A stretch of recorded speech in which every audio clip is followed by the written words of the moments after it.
On today's stream, I was asked, oh, I see.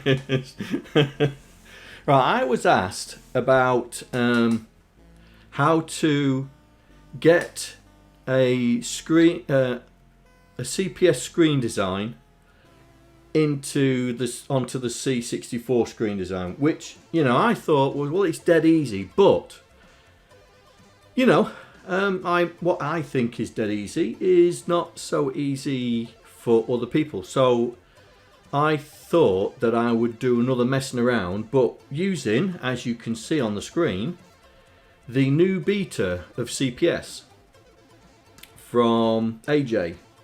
Is him and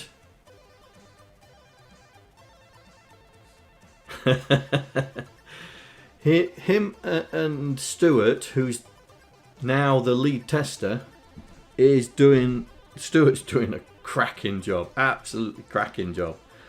I mean, I've found a couple of bugs that, I mean, AJ released beta 8, I think it was, just before the weekend, and I found a couple of bugs straight away. So, has there been many changes? The screen designer has had some changes, has had a few changes in fact. The biggest change in CPS version 4 is the integration of kick. Yeah, so you can use kick assembler within CPS. Now the integration is not fully complete because it's taken, AJ's gone through a few things because of COVID and all that, so it's not complete, but it will be, because we're already talking about the next phase of integrating kick into CPS. Because so at the moment the ink bin commands don't work in kick, so that's the next thing, is to make the pre-assembler, the pre-processor engine, be kick friendly as well. How do I set up in kick? Yeah, there's options. Right, okay, let's just show you, because this is the beta, yeah? So if it fails, don't worry about it, it's the beta. In options, you've got now kick assembler, and you can set where your Java is installed and where the kick assembler jar file is installed. So once you've done that, you can then, when you do new project, you can, yeah, I'll close this one. When you do another one, you can then say, I want to use kick assembler. And when you tick that, you can say to create a keep default config file, or to use the global one. Yeah, so you can create a config file that is unique to this project, or you can use the global one. Yeah. So I'm not going to do that because I have got this open for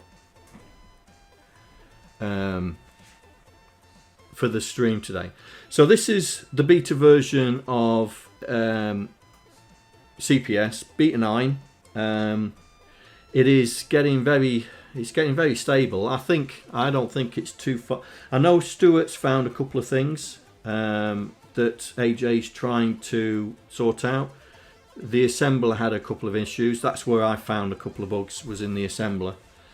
And so yeah, a Mac version. I'm not too sure, mate. The Windows version is bad enough. So, in this stream, we're going to take a screen design, and we're going to create a routine to put it on the screen, and we're going to use the different methods that are available within CPS. And this is, like I say, this is being requested by one of my viewers that's struggling trying to get the screens onto the 64. So let's start. Let's get some screens. So I am going to use my old faithful. Where are we? Where are we? Let me grab them. So I want that one. And I want that one. Is it that one? Well, we'll just grab that one for the moment. And I will put it in the directory that I've just created.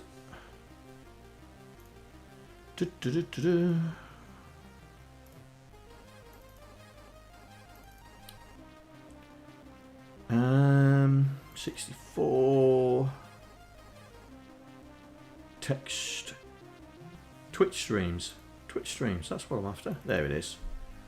So we'll put it in there and we'll paste. Right. So I should be able to do add existing file. There we go.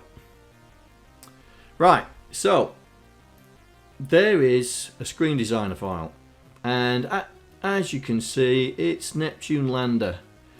So we have 4 screens. Yeah.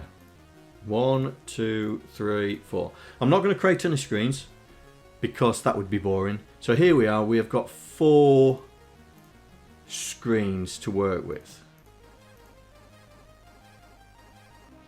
Yeah. So, and we've got a little bit of colour in there. Not much. It's a little bit, but not much. We might put some colour in, more colour in there to emphasise the issue. But what we're going to do is we're going to write just some generic routines. Hey face, to allow us to get that screen and display it onto the 64. People, like I say, people may think, oh, that's dead easy. But, you know, I cater for all experience levels. And this is what the messing around with the C64 series is all about, is to explain topics that I may have covered in the past. Because I did cover this in the Neptune Lander series. I think it was episode 33. Stop messing. So what we're going to do is we're going to write a simple routine to get these screens onto the 64. So we'll add a new program. So demo 1. So let's do the typical generate bootloader. Oh, it's not that one, is it? It just shows you. That's the one. So we are going to say 810. Right.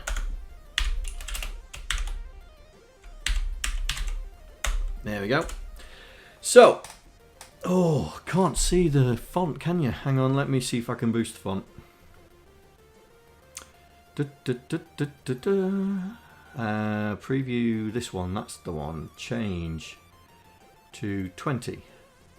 May not be enough. That. Will that be better? Is that better? Or is that too big now?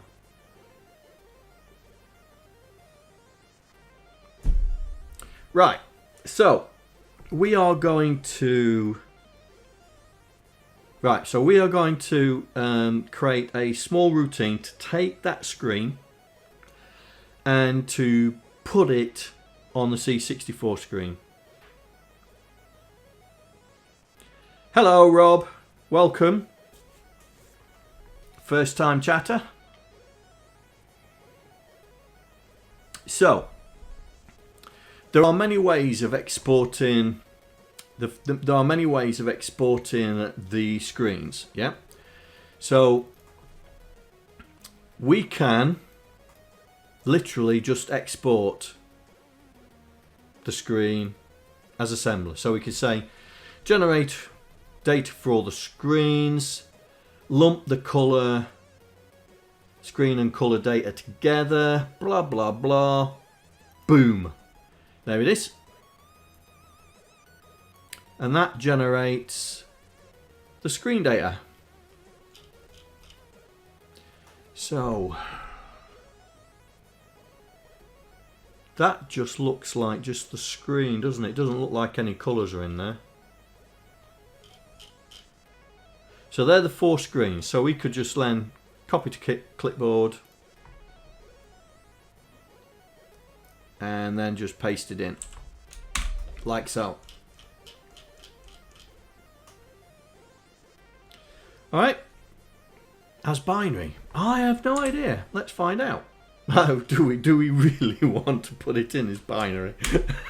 Let's find out. I'm not sure if we can, but let's have a look.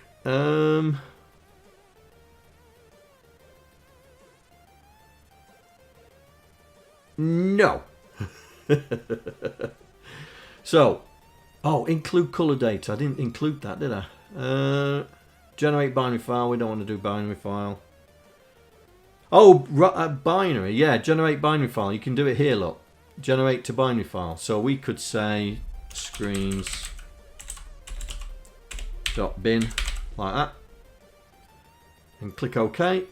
The binary file has been created. And if we look in the project folder, there we go. There's screens.bin. Yep. But we're not going to do that because the problem with doing that is that every time you create a change to the screen, you've got to copy and paste it back in. Yeah. So what we're going to do, hang on, is it still open? Have I left it open? Yeah, I've left it open. That's the only problem with doing this, is that every time you make a change, so let's turn that off because I want to do import color data. Right, have we got the color data? Yes, we got the color data now. So there's the color data. Right, so there's screen 1 color data and screen 1. Yeah, screen 2, screen 3, screen 4. So we'll copy this to the clipboard and we will paste it in. So screen data. There you go.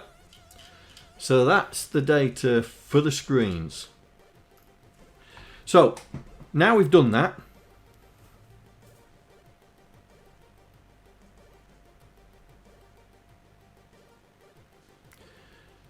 we will get to that, Docster. We will get that. We're starting with the simple stuff first, and then we'll get to that. Yeah. So we've exported it as assembly data. So you could have created the bin file and done ink bin and stuff like that, but we've just created the data so it goes into the assembly. So the first thing we're going to do is we're going to load this data and then we're going to put it on the screen. Yeah. So first thing is we're going to do this. So it does an infinite loop. And so we'll start with LDY #0. I think that's a temporary branch. LDA screen data, comma Y, store it, and we will create a label.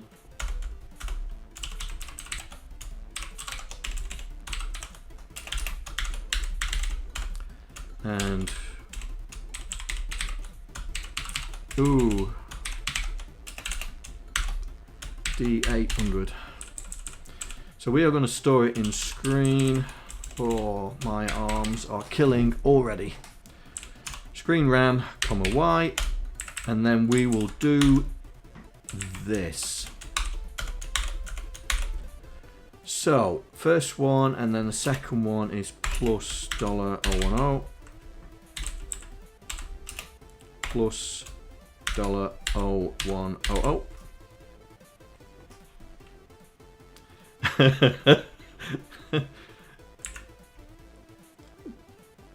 What?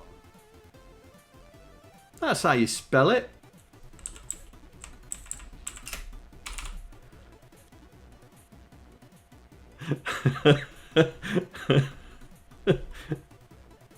Oh.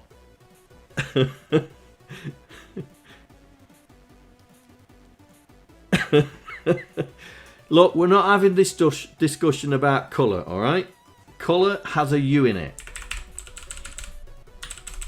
Right, so we'll copy this and we'll paste it to 3 times. So that's 2, 2, 3, 3. Oops. So that's the screen data. And then the colour data, we will do same thing again. But this time, we are going to grab that.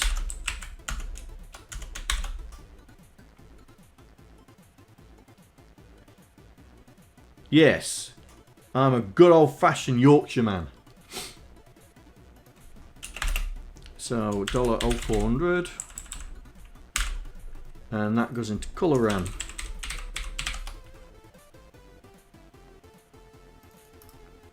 Copy that, put that there, put that there, put that there.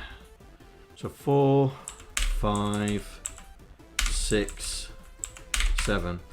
Right, and the only reason I've done that is because the data is stored screen first, then colour after. So you take 1K for the screen and then 1K for the colour.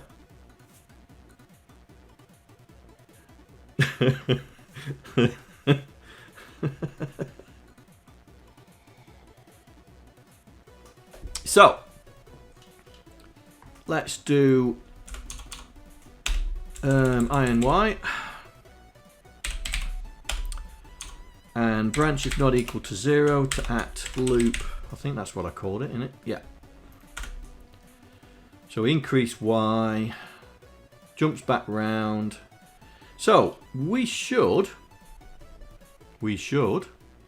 if this works, now I'm going to make sure I hit the right button, F5. Well, it assembled. So it's assembled it all. So as you can see, 4 screens. It's taken from 0848 to look at that, 2408. Wow, that's an awful lot of screen data. Right, let's see if it runs. There we go. And that didn't come out right, did it? That's not quite right. I missed something. Screen 2, 3, 0, 1, 2. Let's get rid of that first. Rem that out. Let's get the. That's right.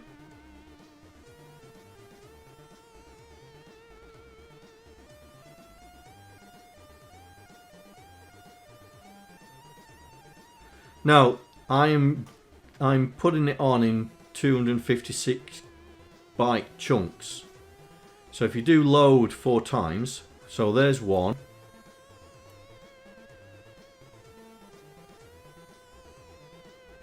Yeah, but that adds a little bit more maths into it. We're just doing a simple thing, yeah? It would be interesting to find out why that didn't do it right. Let's F5, let's run it again. Alright, I've taken the colour out of it, so it's not going to do the colour. That is not right. That is definitely not right. So I've exported it wrong. I've exported it wrong. Let's do that again. So it's bound to be one of these settings.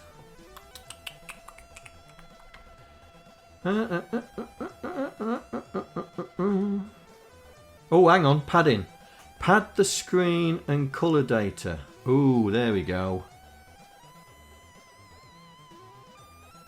Pad the screen and colour data. I bet it's something to do with that.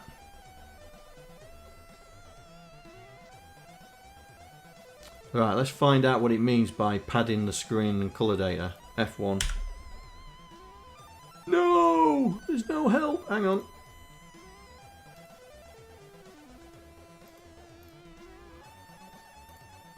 Here we go. Screen Designer. Exporting. Right. What's the padding all about? Here we go. Padding. In some situations, it is better for the screen data to be padded to a certain size. For example, 1024 bytes instead of 1000. John, pay attention to chat.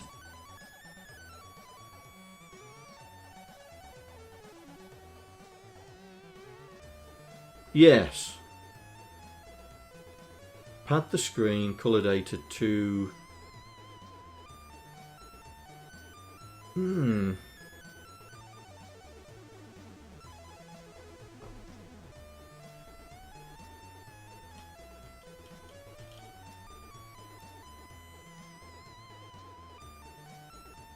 Yes, that I know it's 1,000.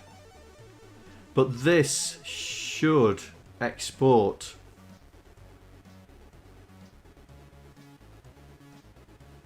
So it doesn't end on the page boundary.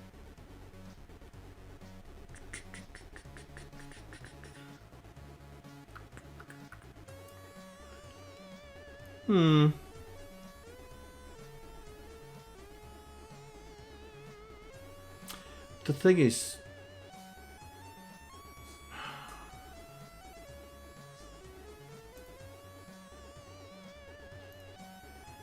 yeah. Right, let's just right, we're going to export one screen.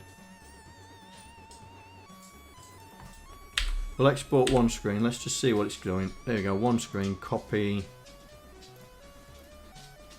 paste. That's one screen. So how many lines we got? 1, 2, 3, 4, 5, 6, 7, 8, 9, 10, 11, 12, 13, 14, 15, 16, 17, 18, 19, 20, 1, 2, 3, 4, 5. Does it have... Oh, it's got some... It's got lines missing. It's got characters missing. Here, it's got characters missing. I wonder...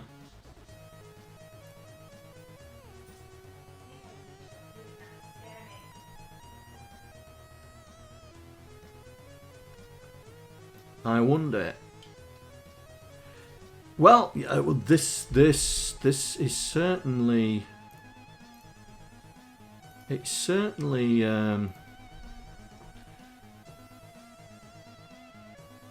What I'm thinking is, it's not exporting this lot here, so it's not exporting that there.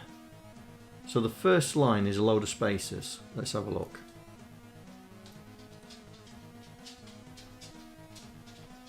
Yeah, it's not exporting the first line, and then it's not exporting the last character. So, I think we've got to do some settings. Character padding byte.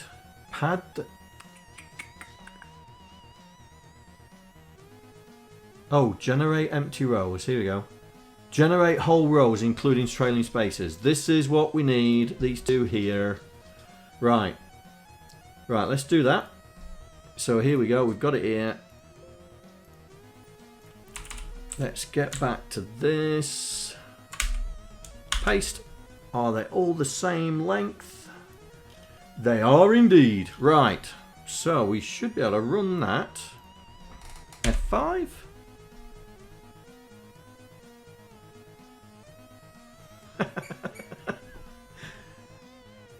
You don't need to nitpick, mate.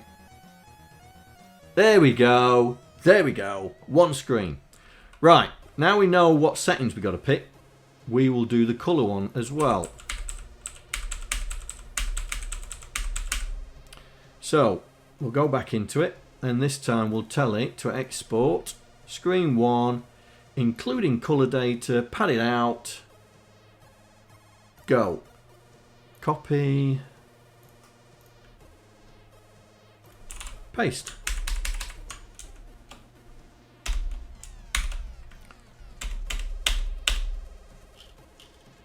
Oh, I need to pad it out, don't I?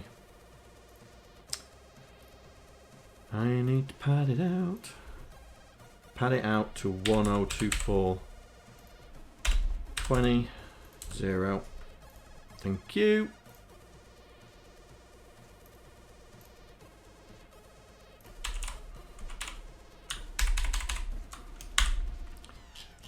Right then. F5. So we should see it's got colour, hopefully. There we go. There we go. So that is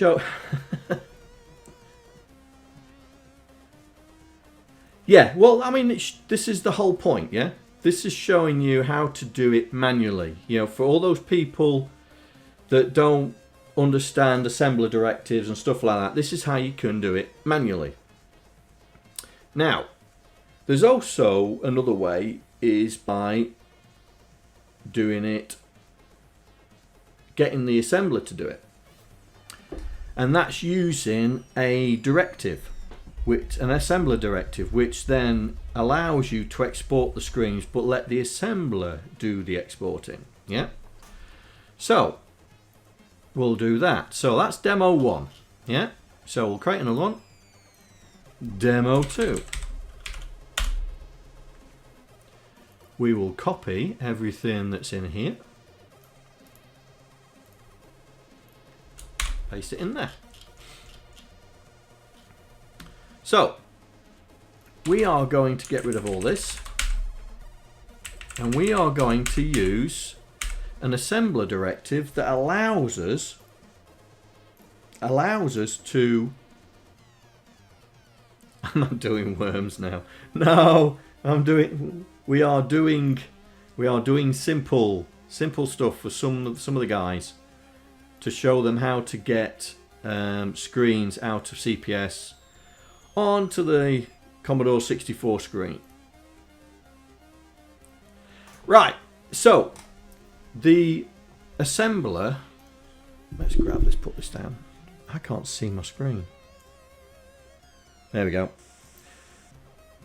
Right, so CPS has some assembler directives. So if you go into the online help and you're going to using the assembler and you go into directives, you'll see, if you scroll down here, ink bin, this bit. Right, now ink bin will do many things. It will include binaries, it will include editor files, and what I mean by editor files is both sprite editor, character editor, screen editor files, and then it auto generates the assembly that you need to make it work. Yeah. So this is how to achieve what we've just achieved in the manual way using the assembler directives. Yeah. So it's ink bin. Yeah. And as you can see, there we go.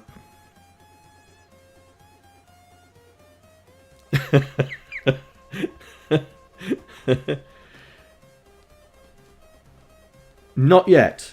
It's in the development plan, mate. It's in the development plan. But it's not yet. You know, small steps. We're trying to play catch up.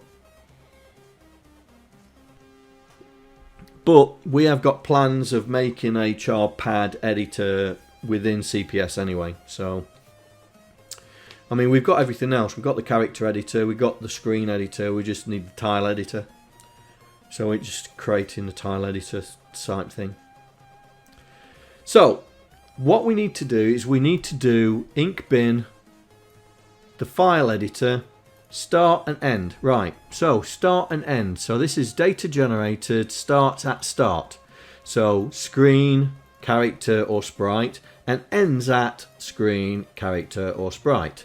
Whether you're generating character, sprites or screens, if you are generating screens, there are more optional parameters which determine what screen data you wish to generate, whether it's compressed or not. So we're just going to do the standard one, yeah? So we're just going to do the standard one. So I will move that over there so I can have it, so I can see it. And the directive is ink bin, and we are putting in new landscape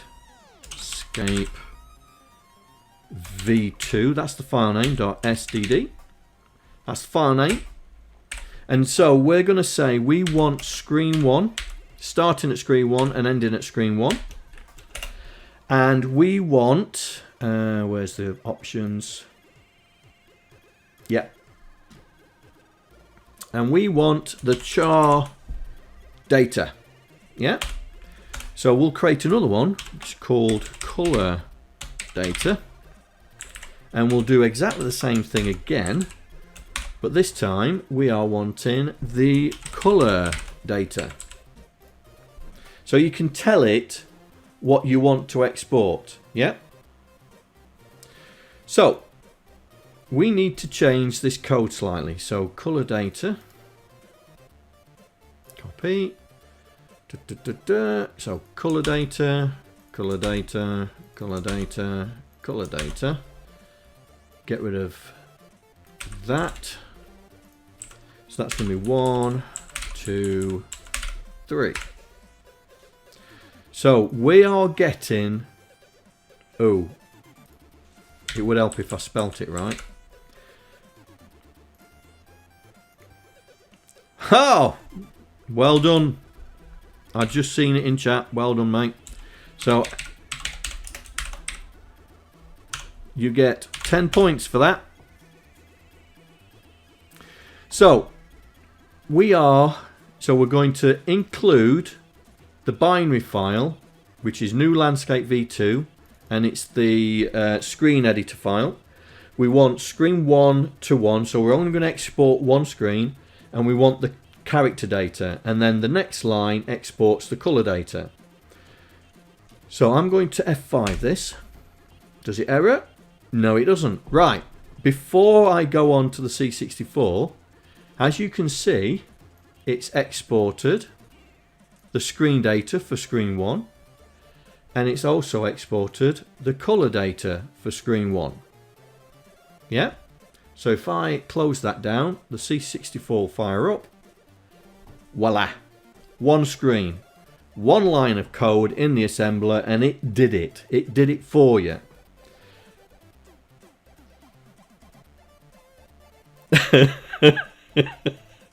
My shoulder's hurting, mate. My shoulder's hurting, so I'm in a generous mood. Alright, so this is what we did in Neptune Lander. There's also another way is where you can too many drugs. Yeah, I've wiped us out of paracetamol. Anyway, so this is how you can export a screen in its raw format. You know, it's 1K per screen. So I could export 4 screens. Yeah. So I could say export what screen 1 to 4 and screen 1 to 4. Yeah. So if we do F5 on that, that should. So there you go. So there's screen 1 data, screen 2 data, screen 3 data, and screen 4 data, and then we go on to the color. So screen 1 color, screen 2 color, screen 3 color, and screen 4 color. So you can tell it to export the data however you feel. And this is what I used in Neptune Lander. Yes, exactly. And it also means that, you know, if we decide here that we need to change something, you know, let's put something in it. So we will do this.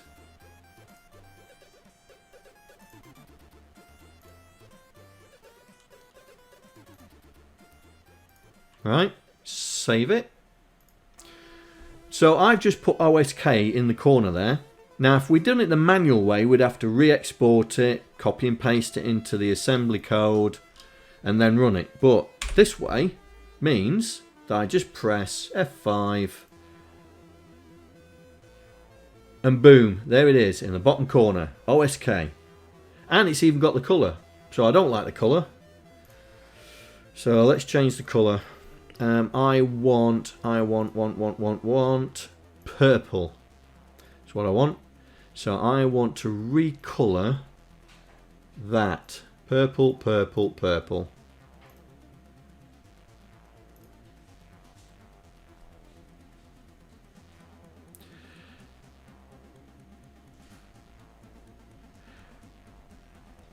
The screens could be compressed. We will get there. We will get there. This is a basic tutorial for the beginner trying to figure out how to get screens out of the designer into the Commodore 64. Yeah. So I've just explained how to do the manual way, which is demo 1, which is where we literally export the data and copy it into the clipboard and then paste it into the assembly file.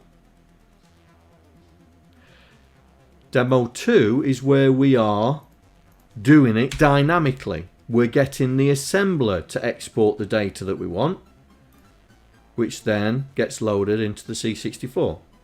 Yeah? But as you say, you can compress the data. Right? So, now, you've got to remember that the people that... The viewers that this is aimed at are newbies.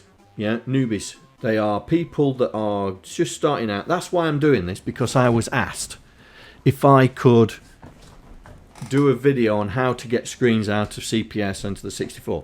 I talked about it when I was doing Neptune Lander, and I can't remember which episodes they were. But I thought we'd do, just as part of the messing around, we can do it here. Now, there are other ways of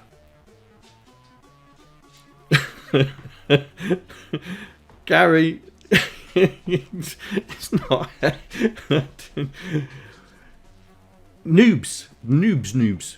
So this is straightforward, taking the data out of the designer as you see it. So everything, so that's 1K of data, 2K if you include the color, exported in the assembly program, and then included in the program to get on the screen. But we can make these exports, you know, this a lot smaller, and that's by encoding.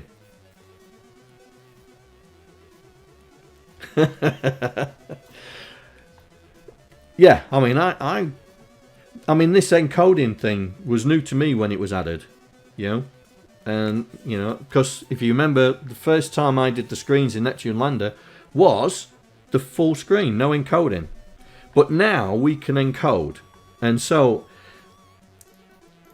how do we encode? Right, so the question is, right, let me grab a picture of this. So let me grab this picture. Right. And we'll put it into here.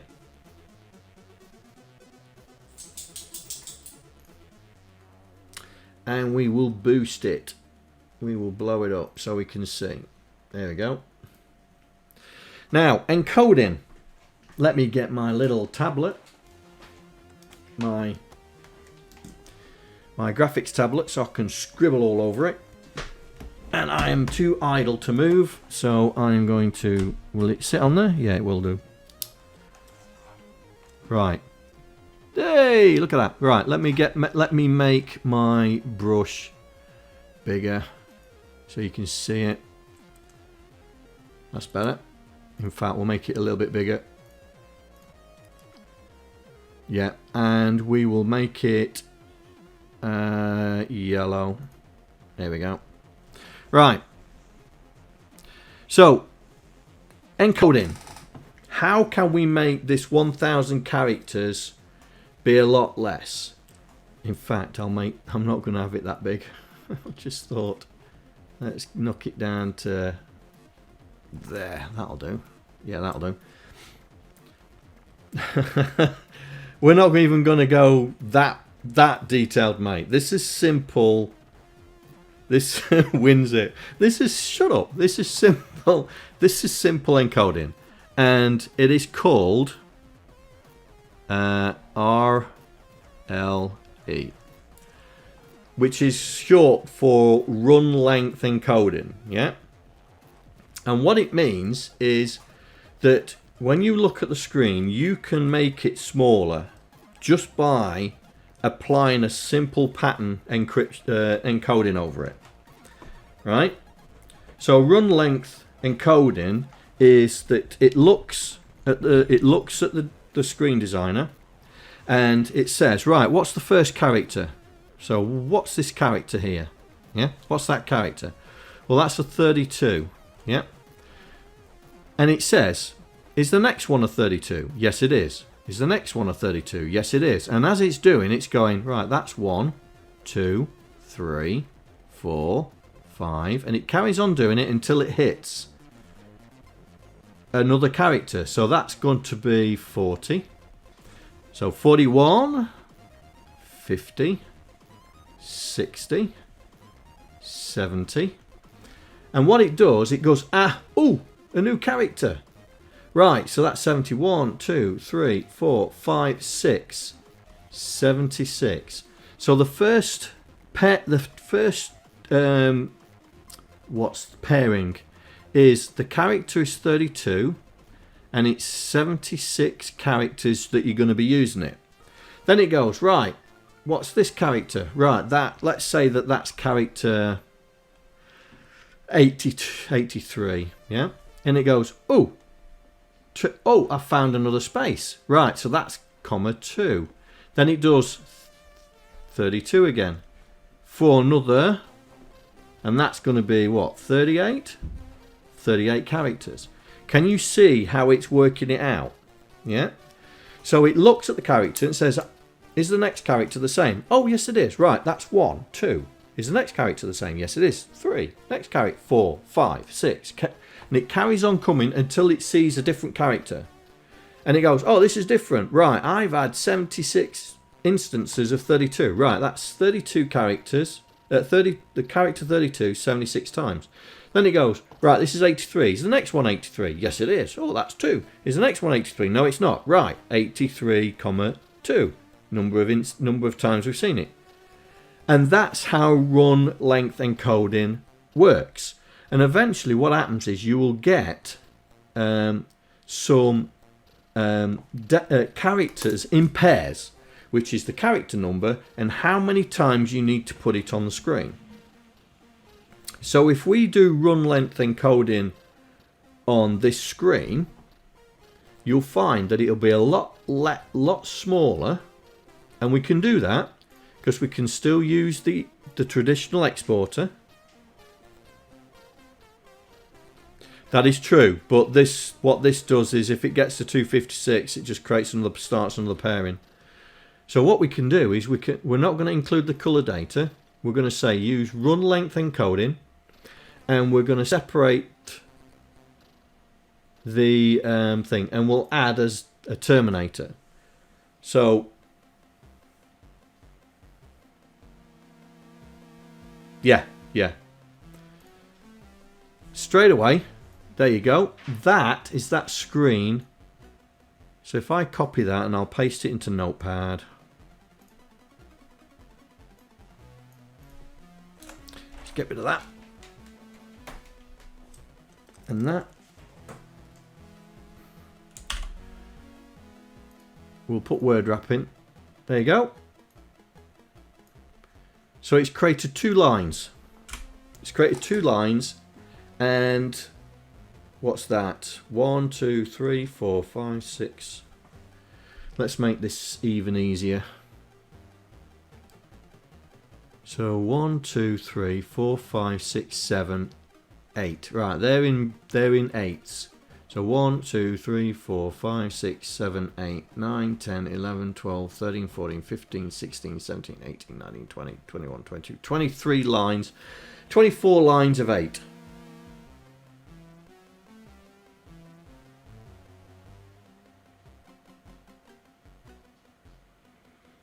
You could use more than one technique on the ILE data. Yes, you can. But we're just trying to use the standard functionality of the CPS system. So what we've got now is we have 2 data lines that can produce that screen that's on that produces this. Yeah, that can reproduce this.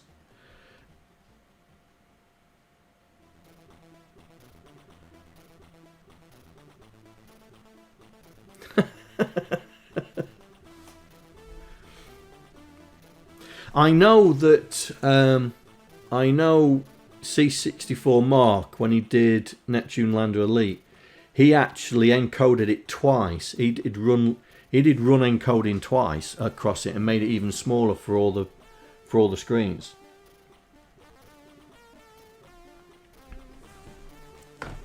But we're just using the standard functionality. Now the problem is we need to take this data and then recreate it back on the screen, and it's not as simple as just doing a copy and paste. So we'll create a new file. So demo 3,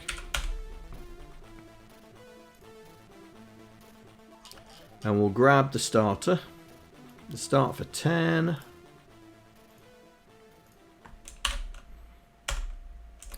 So we have data here. So let's grab this data, copy. Right, screen data.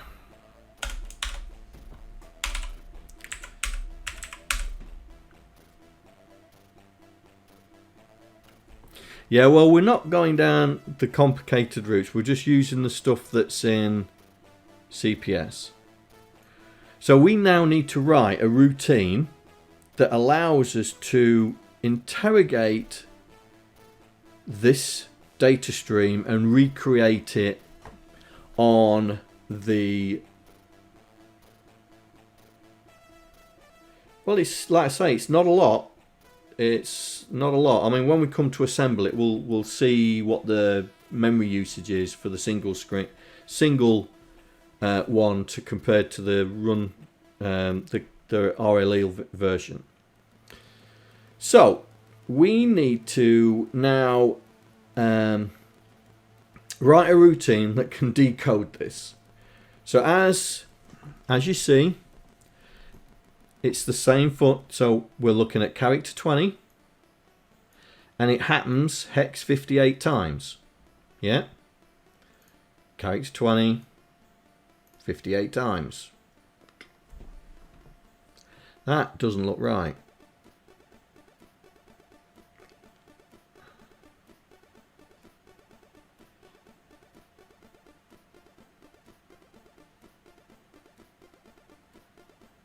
That doesn't look right. I've probably exported it wrong again.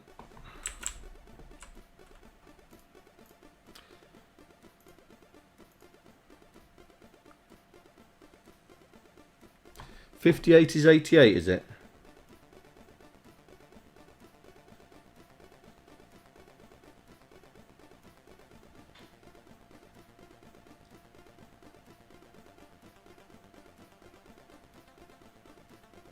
Oh, yeah, okay. Hang on. It's that one. That's the one. That's better. That is better. That looks more like it. That's better. That looks more like it. There we go. Right, 20. 4D times, which is 77. Then character 58 for 2. 20. Ah, that's better. That looks more like it. That looks more like it. Right. So it was just the method. So export. It was this interleaving. That's the one. I'd included the color data, yeah. Right. So the color this is the screen data here, and this underneath it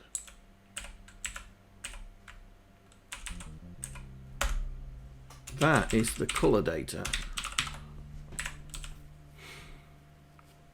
Right, because it's 0 for 4D, then color 1 for 2, then 0 for 8, and blah blah blah, and carries on. Yeah. So as you can see, the color data. Oh, how many characters is it? That doesn't say, does it? Have we got a character counter on here? No, we haven't. Oh yes, we have. 300, 400. 1535. Right, we'll see how big this data is. So let's just build it to memory. See how big the data is. So it starts at 0812 and finishes at 09 EB, and that's one screen. Let's work that out. So 098E minus 0812. There you are. So that one screen took 380 bytes. That one screen took 380 bytes. So that means, I mean, the colour one is even less, look. So the colour one is OA7E minus 098E. Although, I got that wrong, didn't I? A7E minus 98E equals. No, that's wrong. A7E minus 98E. That's better. 240 bytes for the colour. So that's 320, 245. That's half a K for both the screen and colour information by encoding it. But now we've got to write the routine to decode it and put it on the screen.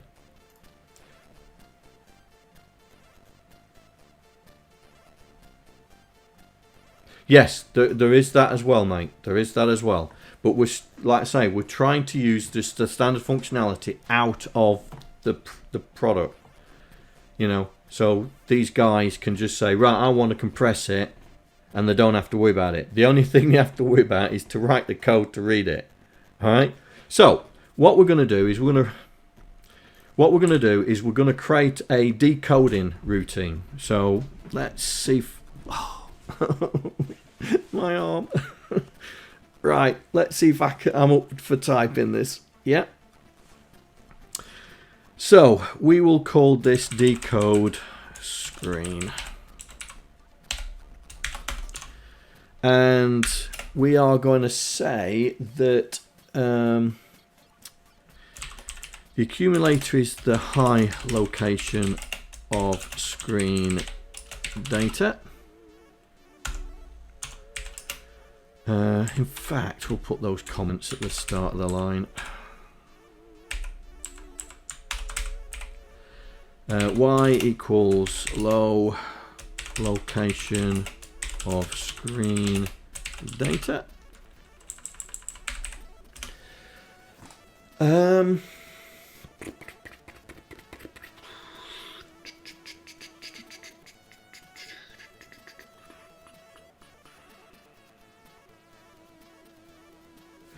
And we'll use the X to say the high screen location. So it's either like 04 or D8. Yeah. So we can tell, we can say whether it's going to be populating the screen or the color.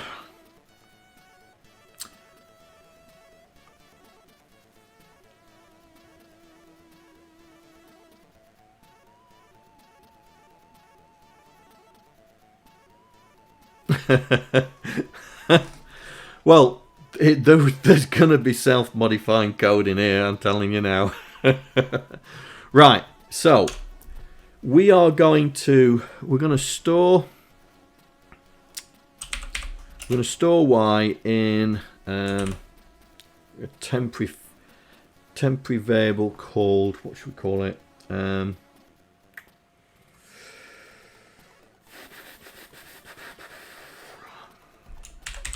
No map byte. And because it's the I byte, we're going to add 2.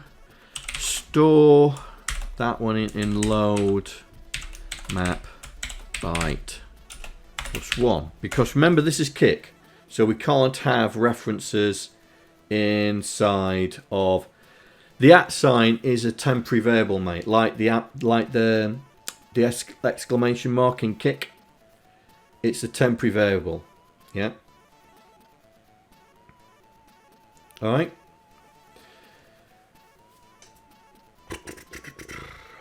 So so we store them, and then we need to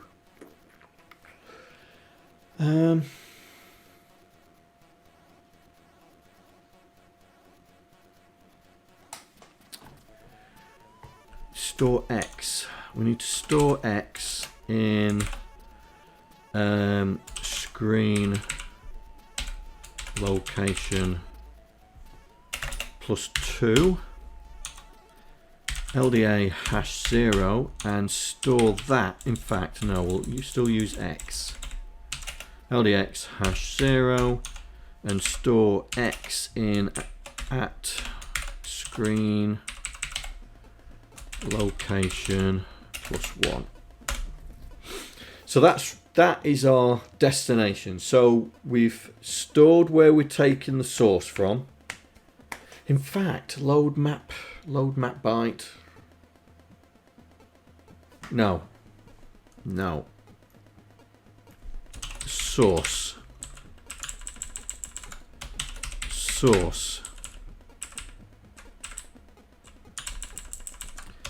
Destination.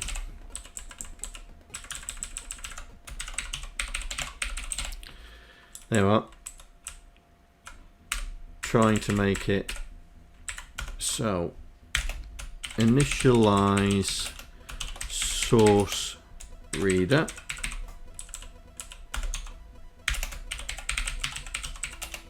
Destination reader. Oh, writer. Oh, right.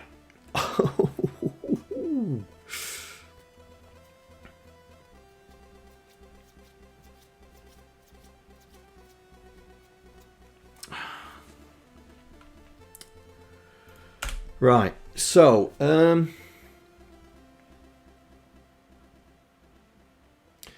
we're storing the source byte, and we need to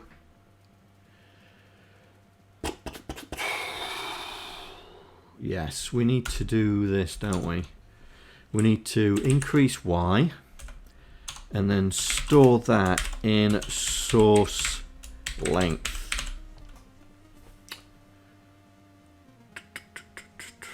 Yeah. Branch if not equal to bypass, and then inc. So CLC ADC #1. Right. So length is after source. Increase Y by 1 for start of length.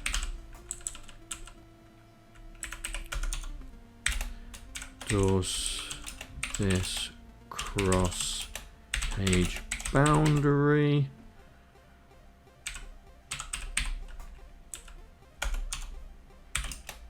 Oops. Yes.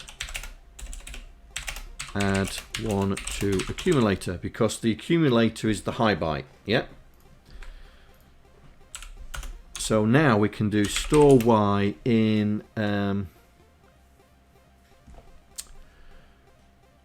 that's store Y in length plus. That's the wrong way around, isn't it? 1, 2. Store length plus 1. And then store A in at source length plus 2.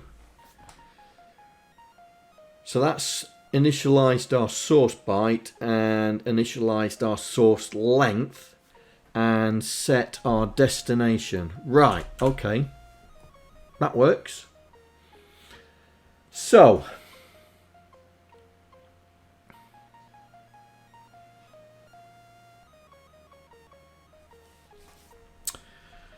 So at source length,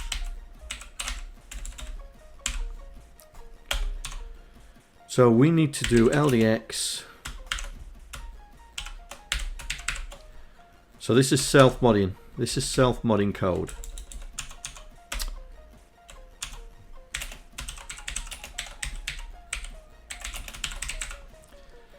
Because that's our source length that we've just specified here. So we're going to load the length, and because we're going to be terminating with 0, we can test for that. So we can say branch if equal to exit decoder.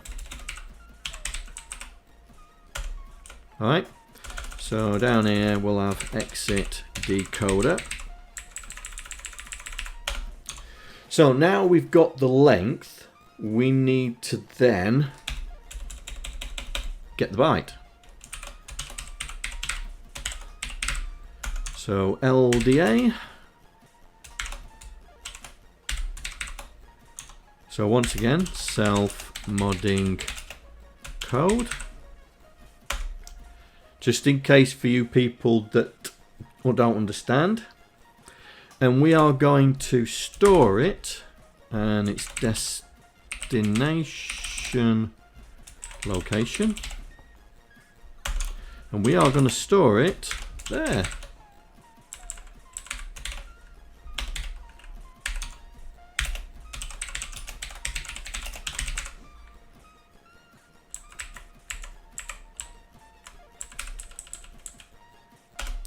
So we load the length, we test it for 0, it's not 0, okay, so we load the byte. First thing we do is we store the byte straight away, yeah? We store it straight away. Then we need to increase our source location. Yeah, we need to increase our source location. So increase at source, no.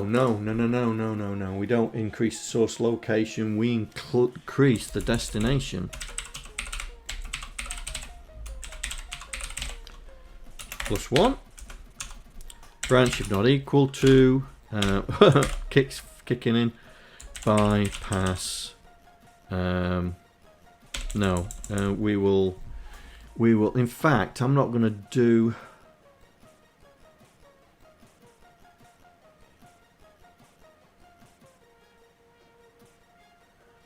Would zero page pointers save code length?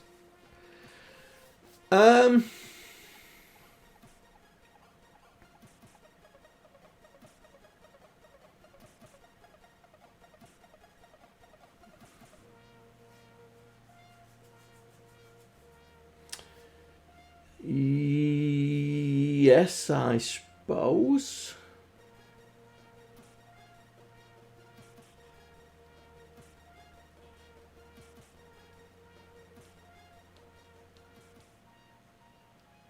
I mean, we can certainly use. Okay, it's a fair point. Right, let's do some zero paging then, yeah. So source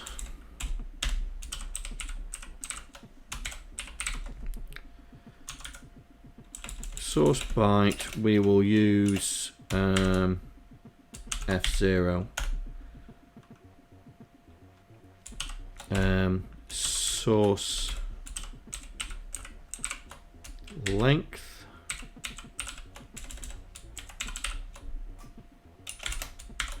F2, destination F4.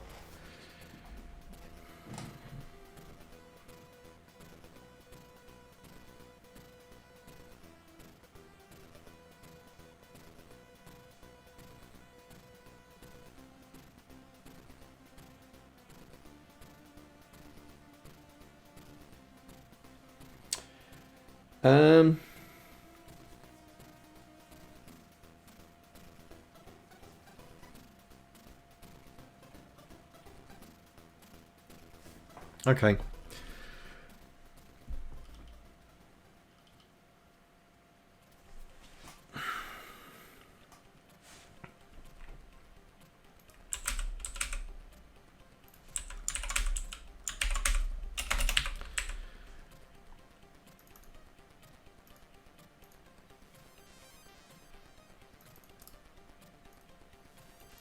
So we're going to be using 0 page locations.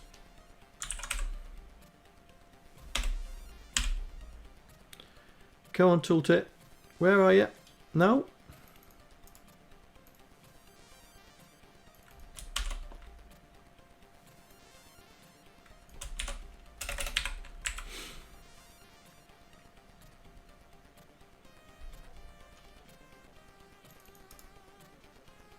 Cool, it makes it difficult when you got a big screen, when you got big text on the screen.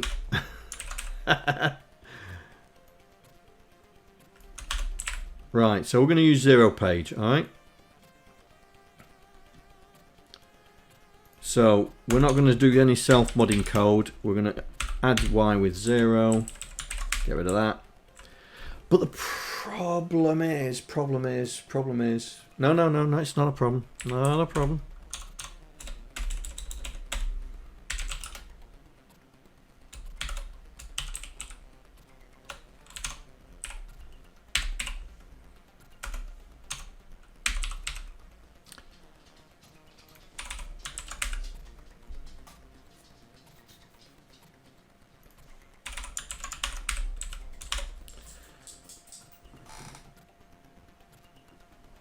Nico, behave. So y is still 0, so we can do that.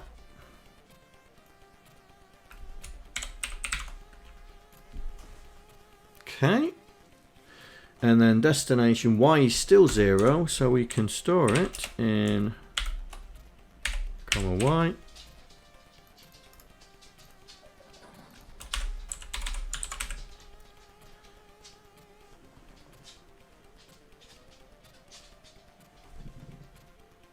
What's the matter, mate? You alright? Hey? Good boy.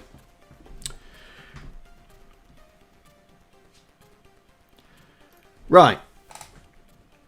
So we are now adding to 0 page locations. So we don't need that. Don't need that, and we don't need that. But I think we will need that. So this is going to be decode looper. Oh, can't put that in. Right. So branch if not equal to bypass inc, and then we'll do inc destination plus 1. So that's adding 1 to the destination. So once it's done that, so at bypass inc. So we've done our first character. We've stored it on the screen. Now we need to because we've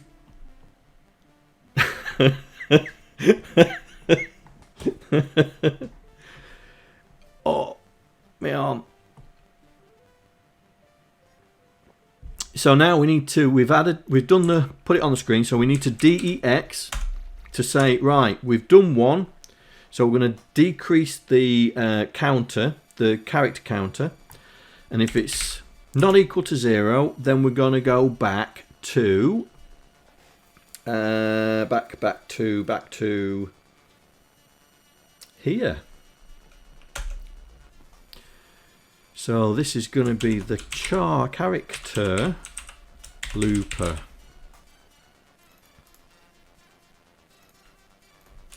So it goes back to there. So it goes back to there. We store it again because we've increased the destination. Increase the destination. We decrease the counter. Goes back. Yep, that works. That works. So when the counter has finished, we then need to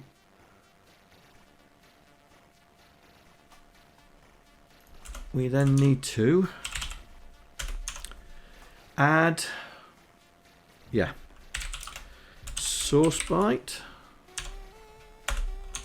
adc #2 store it in source byte, branch if not equal to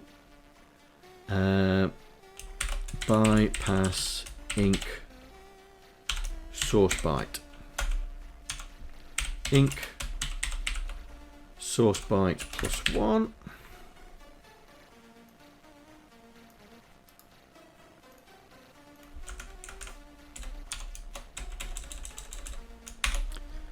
Put that there, and then we just need to do the same thing again, this time for source length.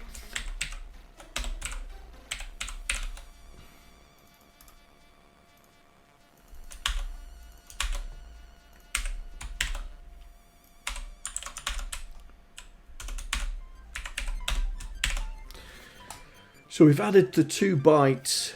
So we've moved the source byte and the source length by 2. We then go back to here and read the next one. Right, so we need to jump to there.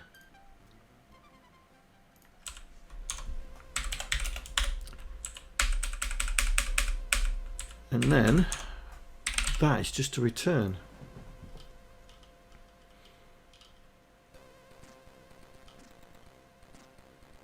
That should work. Well, it should work. Whether it does, we'll find out.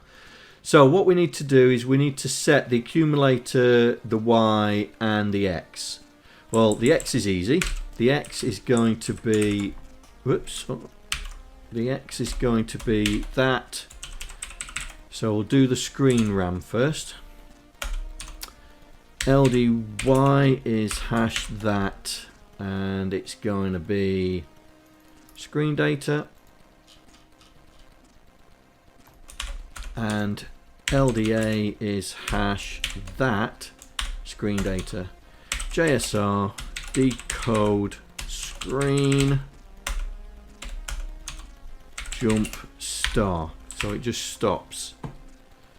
So let's make sure this is right. So the accumulator is the high location of the screen data, which it is.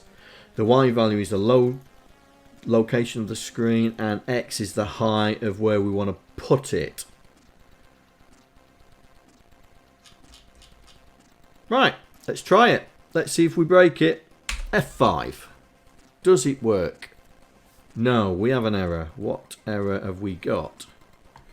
Invalid operand.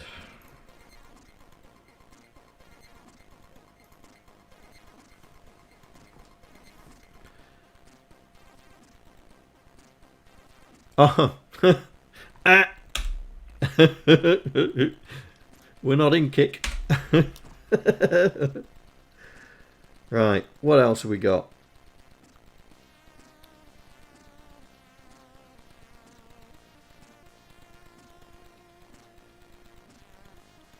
Have I spelt that wrong?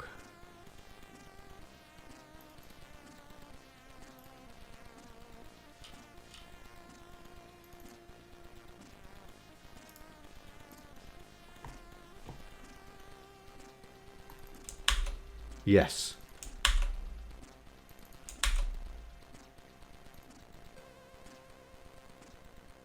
Have I spelt it wrong to start with? No, that's right, isn't it? Oh, I've pressed F6. I didn't want to do that. F5. Right then. Does it do the screen? Nope. It doesn't.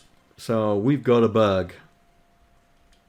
Right, have I got C64 set up for this?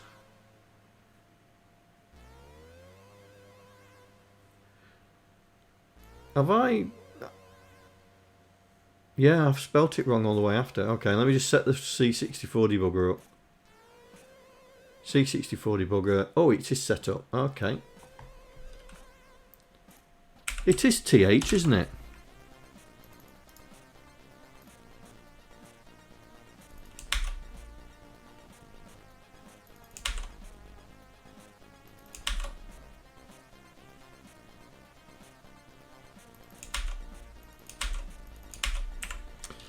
Right, let's debug this thing. Let's find out what's going on.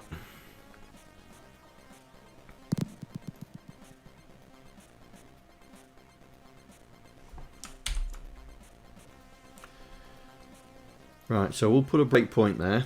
We'll get it to load it back in again. There we go. Let's find out what's going on.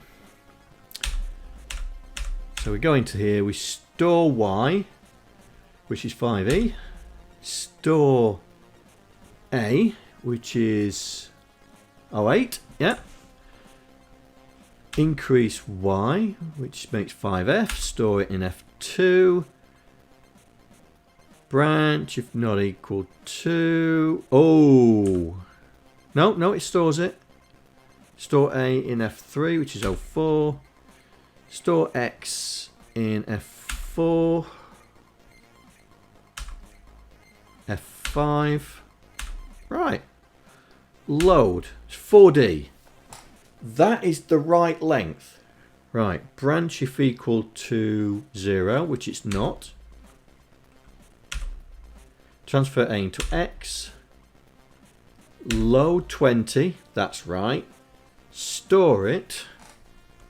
Let's get into the right screen mode. Here we go. Store it in F4. And of course we won't see it because it's a space. Increase F4. Decrease X. Right, okay.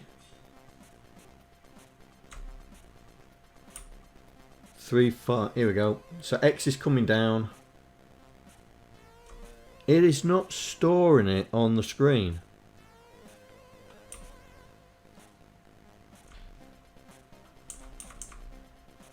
F4. Let's look at F4. Oh, it's storing it in 0 page.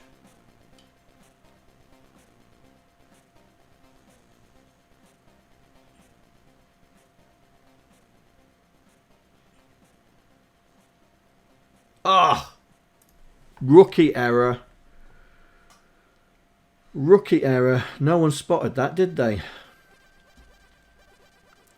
This is +1 and this is 0.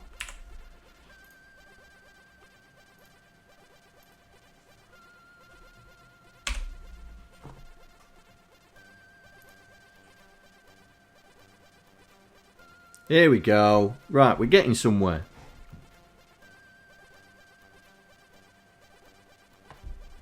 Clearly that's not quite right.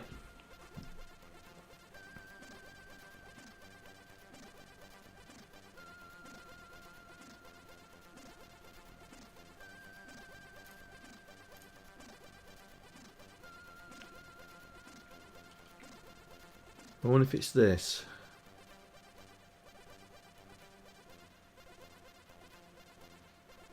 Oh. No. No. Branch if carry clear. Branch if carry clear.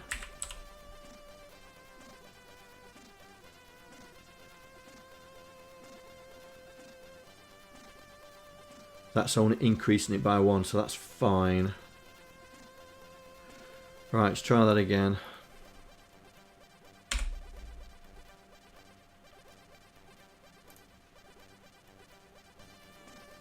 There we go. There we go. So that's now producing the screen using the encoding, the run length encoding. Now to get the colour on the screen, we run the same routine again. We run the same routine again. So what we're going to do is run the same routine again. So that's the screen data. So this time we're going to say we want to store it in the colour RAM. And it is, if I go down here, colour data. Colour data, colour data. So now we should see that we should end up with colour. Oh, I've pressed the wrong key again. that's me used to being kick. Kick it's F6, and here it's F5.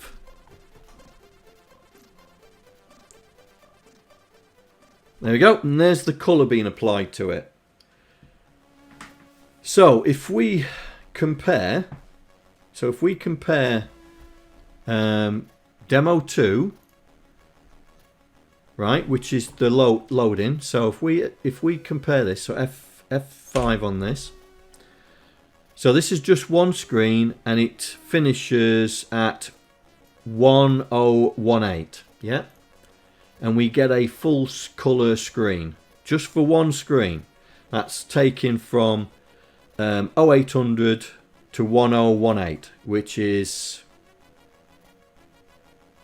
4K. Yeah.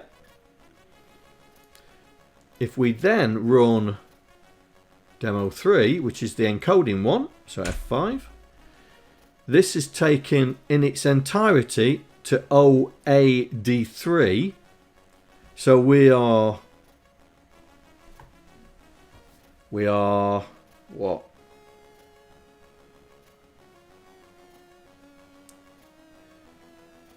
Well, B, C, D, E, F. That's 554 bytes. Thank you very much. And we get the same result, which means then you could 545 bytes in X. Okay. Yeah, well that's about right. Yeah, that's right. So that's 1K, 1.25K that we're saving by doing this. So we could put the second screen in there. But that's the difference between doing a straightforward copy, because it's dead easy to do a straightforward copy, than doing an encoding and then having to write the decoder. But as you can see, I've written a decoder that will work on any data that you shove into it, as long as you tell it where you want to put it. And we always know that the screen starts at 00. Even the colour screen starts at 00, as in 0400, D800, so we don't have to worry about the low byte. And as long as you put in the high byte and low byte of the screen or the data you want to decode into the decoder, it will do it. And so we've done it here in screen RAM and the colour RAM. Yes, this code will go into the Twitch streams Git repo when we've finished, yeah? So it means then we could do it in the same way as we've done with demo 2, because demo 2 we actually put the directives in the code. Is with demo 3 we've manually exported it. So here we go. Create another file. Demo 4. We will copy the entirety of demo 3.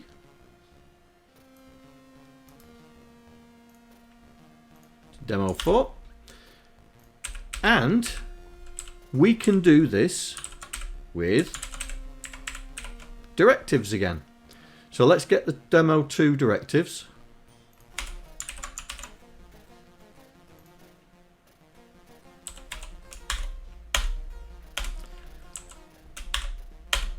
Yeah. So, I need to change that, don't I? So, they were the directives in demo 2 which export the entire screen on when we do the pre-processing. Now, according to the help, where's the help? Is it still open? No. I closed it.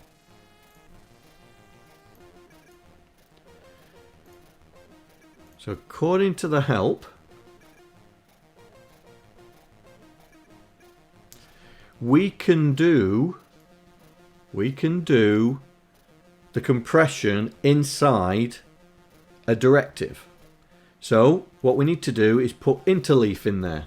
Okay, so this is what we're going to do.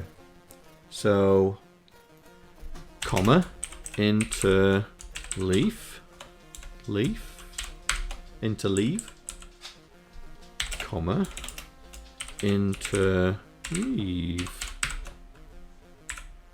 Right.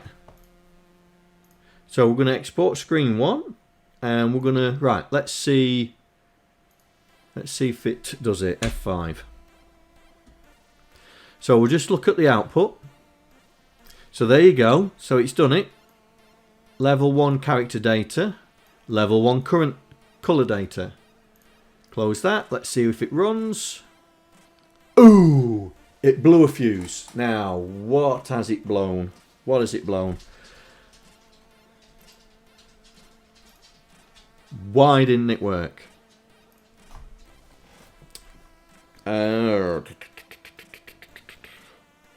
What are we missing? What are we missing? What's the matter, mate? Hey? What's the matter? Come here. Show everybody you're here. What's the matter? Hey? Hey? What's the matter?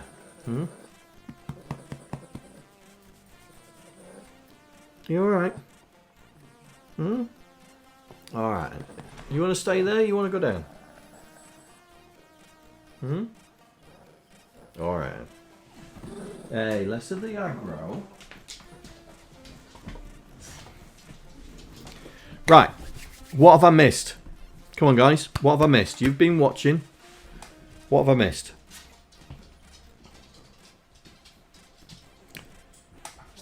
$30 points.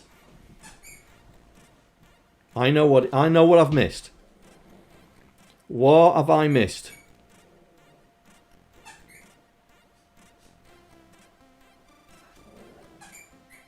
Hey, Vulcan Darkness. And Happy New Year to you as well. EastEnders. I haven't missed EastEnders. I don't watch EastEnders. What we've missed is we've missed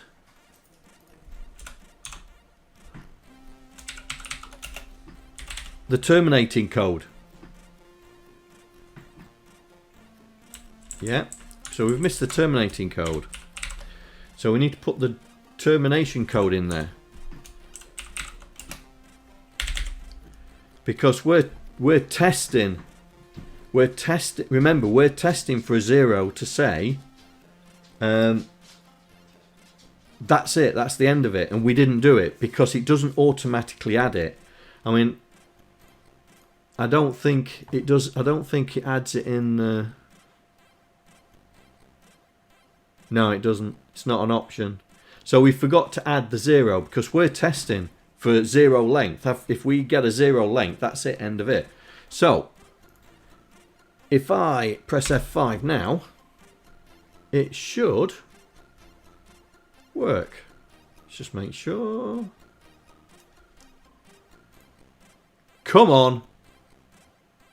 Whoa! And the crowd goes wild.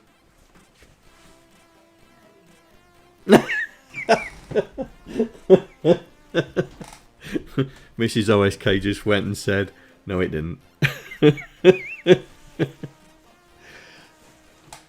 So there we go. That's how you can export. That's how you can You what? They're just laughing. Oh, my arm. Right. So I've shown you 4 different demos. The first demo was to manually export a screen by hand. Then we got the directive to export the entire screen. And then we've just encoded it using run length RLE. We can now, if we wanted to, we could export the other screens. But what I'm thinking of doing is putting another screen in there and see if we can do it. Hang on. So, what screen am I looking for? I'm looking for that one, aren't I? That's the fella. Let's grab that.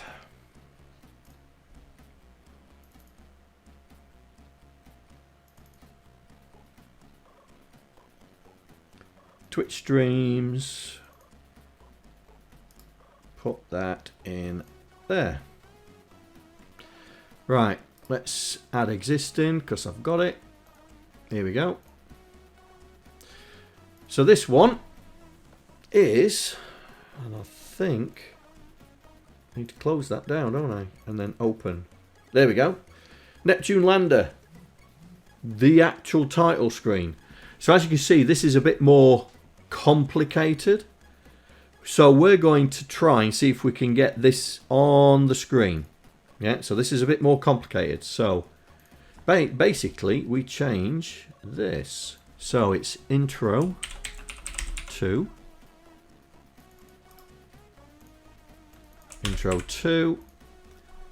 F5.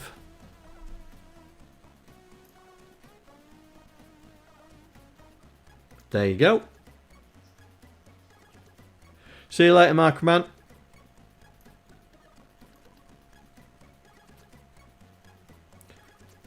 And that's how you get a screen out of CPS Designer into your ASM code. So as long as you use the directives correctly, you'll be able to do this. Now with the run length encoding, you're going to have to export the screens one at a time, yeah? Because you got to remember that it's going, if you tell it to export 4 screens, it's going to export the 4 screens. But because we need a terminator in there, you're going to need to, you know, and the way to do that is just by doing this. So this is code straight out of Neptune Lander. So we're telling it level 1 landscape is using this file, export screen 1. Level 2 landscape, export screen 2. Level 3 landscape, export screen 3. And level 4 landscape is export screen 4. And that's how easy you can get your screen designs into assembly so you can represent them on the screen. Simple as, they say, in a nutshell.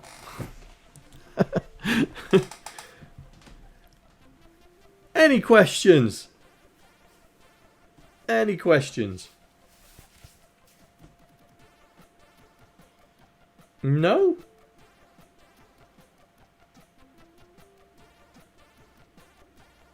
This will be in the Twitch streams repo, so it'll be in, let me get the link for you.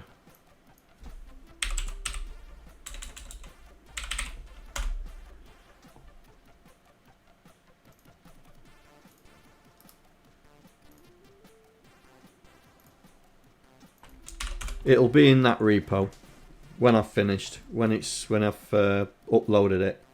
So anybody that wants the code, it's there. And that's how you do it. It takes, especially the run length encoding, it takes a little bit thought because you've got to write the decoder. Well, I've written it for you. So it's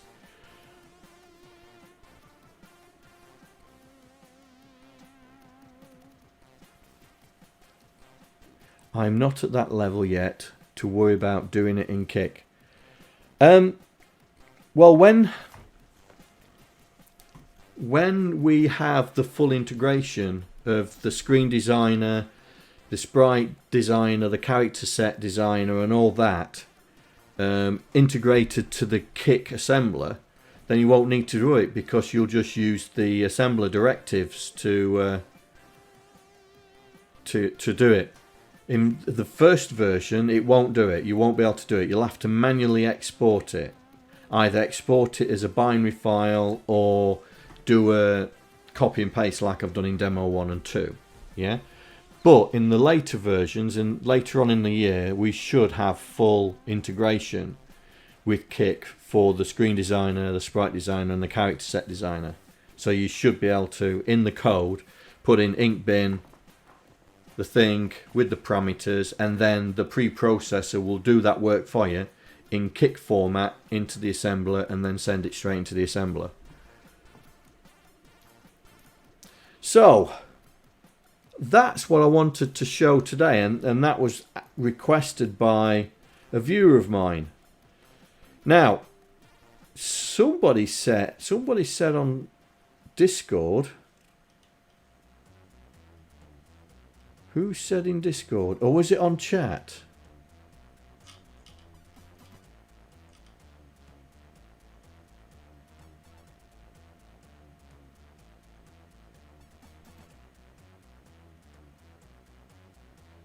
Oh, fractions. That was it. Are we still struggling with fractions? Docster, you still on?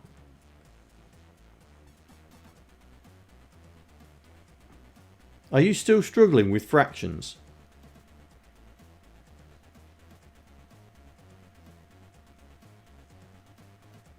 Always struggling. Do you want me to try and explain it again?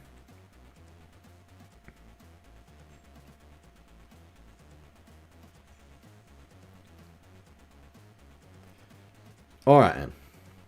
Let's see. What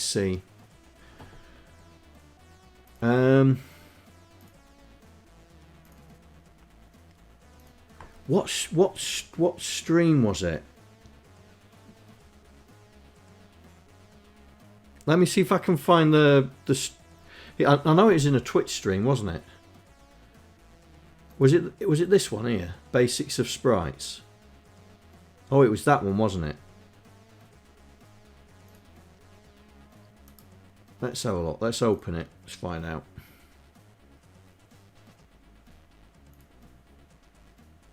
Ah, yes, it is. Right, okay. Let's boost the font.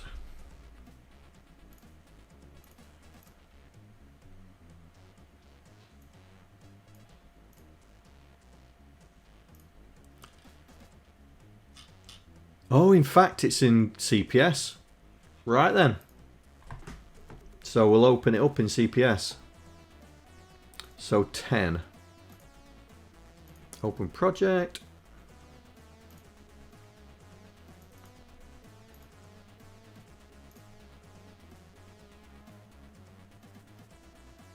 Here we go. Yeah, I mean, I talked about it in episode 10 of Messing Around. When we was putting the sprite on the screen. So for those people who are new to this, right? We was talking about how we can slow down the sprite. So what I'm going to do is we're going to run it, yeah, just to give you an idea. F5.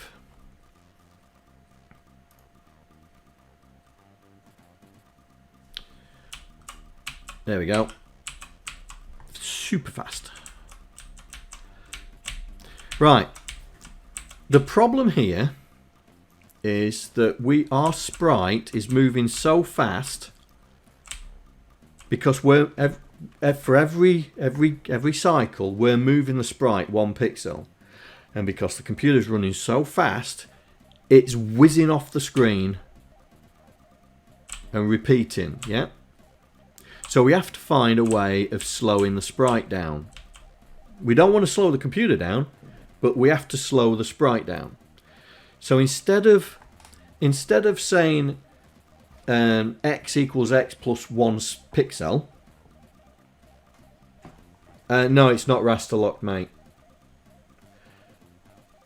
This is the I mean, we can raster lock it there,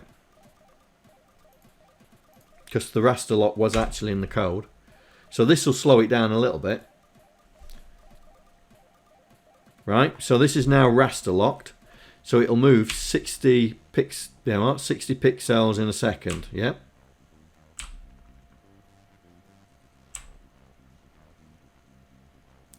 So that's moving 60 pixels in a second. But we don't want to raster lock it. We're going to be rebels and not raster lock it. We're going to have full power. Power.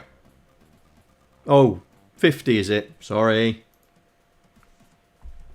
So full power of the 64 top. And so it's too fast, yeah? So the only way we can do this is by, instead of, because when you add a pixel, that's the lowest denominator on a computer, yeah? In binary, 1 is the lowest denominator. And so then you have to start thinking, well, how can I make it go slower? Now, there's two ways of doing it. The first way is when we're cycling through the game loop, instead of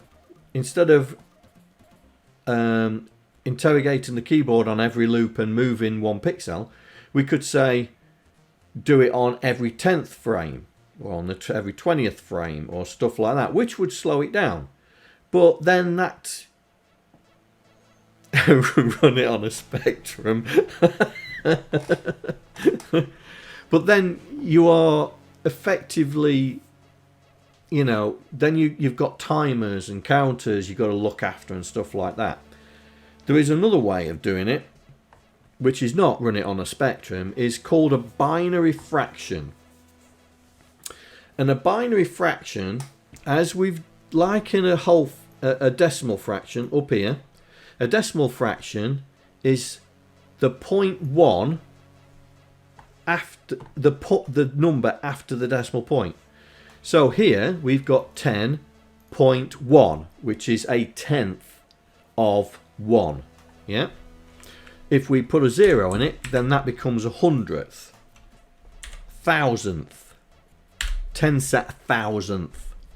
Well, you have the same thing in binary. You can adopt binary fractions. So, like in decimals, we have effectively 2 bytes. 1 there and 1 there. So that's a byte of 10 and that's a byte with 1. We can do the same thing with binary. We have 2 bytes. A byte of 10, for example, and a byte of 1. So this would be the whole number byte and this would be the fraction number byte. So you then start thinking in pairs. Like you do with addresses, you think low and high, which is in pairs. Now you think in pairs with whole numbers and then the fractions after it. And the way the binary fraction works is the first digit is a half. Yeah, that's 1/2. So if there's a 1 there, that's equal to a half. The next bit is a quarter. So this bit here would equal 1/4. If you put a 1 there and a 1 there, then that is 3/4 because you add in a half to a quarter.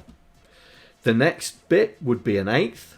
The next bit would be a 16th. So this is the equivalent of being a 16th. Then you've got 1/32th, 1/64th, 1/128th, and 1/256. And then what you do is then you add the fractions together. You add the fractions up. So if you want to move and you say, okay, I don't want to move at 1 pixel per cycle, but I want to move at 1/2 pixel a cycle,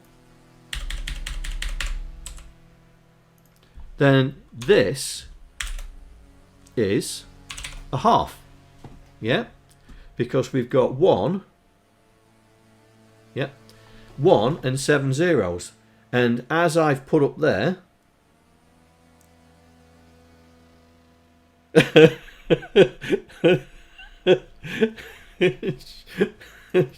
shut up.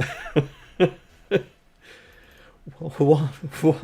There's nothing wrong with saying 1/32th. Alright, 1/32nd. But here we are saying our increment is now 1/2. So when we add, we're not adding to the sprite X or Y value.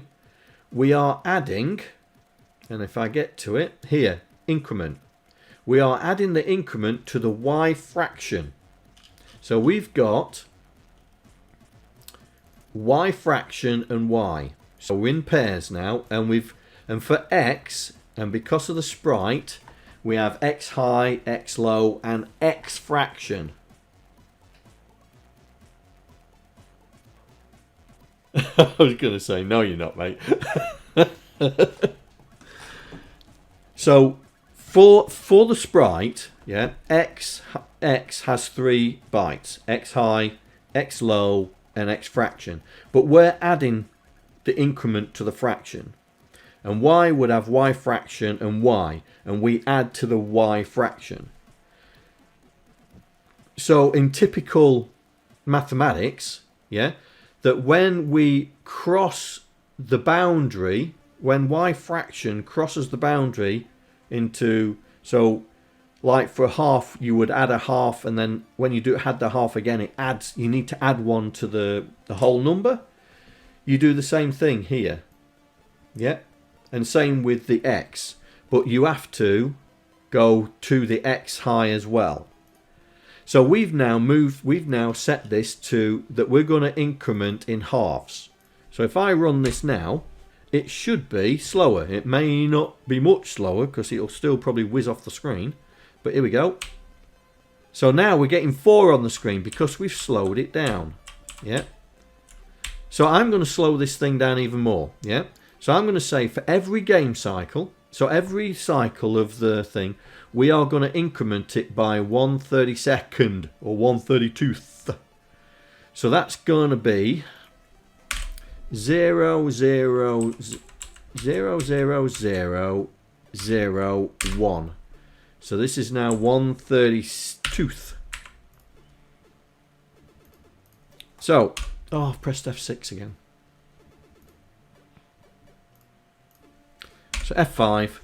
So now every game, every cycle we're running on this program, so every cycle, we are adding a 1/32nd of a pixel to our position. So that means it's going to have to cycle through 64, 8, 9 times before we actually move. So here we go. You ready? There you go. That is the speed of adding 1/32. Yeah. So it's still pretty nippy, isn't it? Even though we've knocking it down. So let's go to the extreme. Let's add 1/256. So that means it's going to loop through 255 times before we increase the x, before we increase the whole value. Yeah. So here we go.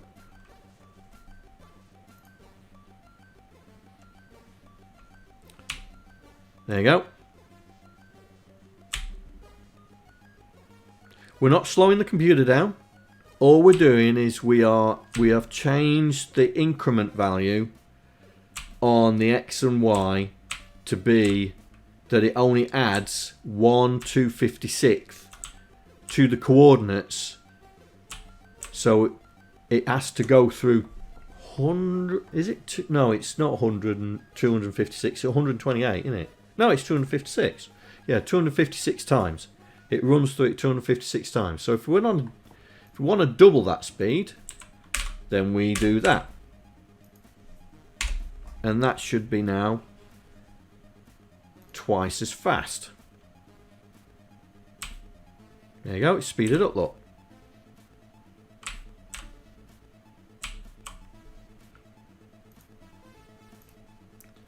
So, just like in decimal, you would have a whole number and a fraction.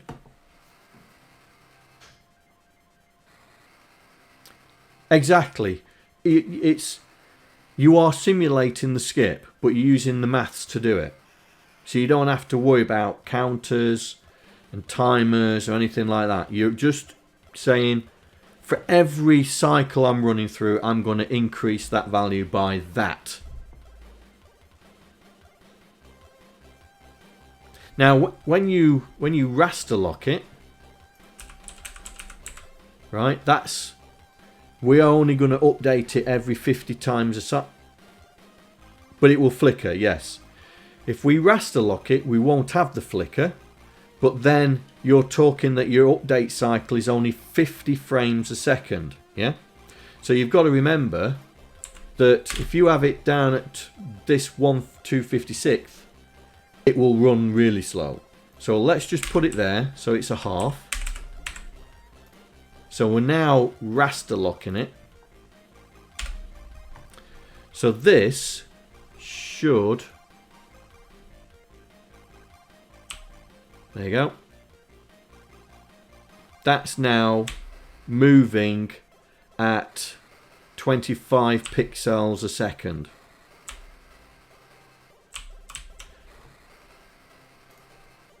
And if we knock it down just by, to say, instead of a half, we're going to do a quarter, that will slow it down even further.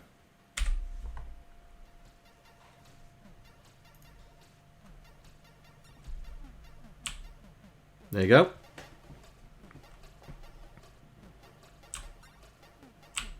And that's why Jeff Minter didn't raster lock. Because when you want fast moving, fast flowing gameplay, raster locking it means that you've only got 50 frames to play with every second, yeah? So you have to work that out. His sofa smells. And so that's why certain games are not raster locked, and that's why you get a little bit of flicker. So if we wanted this to run quicker, we could only ever get it to run, get it to, right, that should be 8. So this is effectively 1, yeah? So this is the fastest we could get it to run while it's raster locked. Yeah.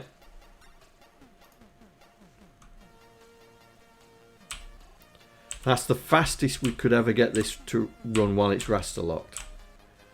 But that's only increasing by 1. Yeah? By 1 pixel a second. If you want to move it quicker, then you don't want to use fractions when you're raster locking, really. Yeah?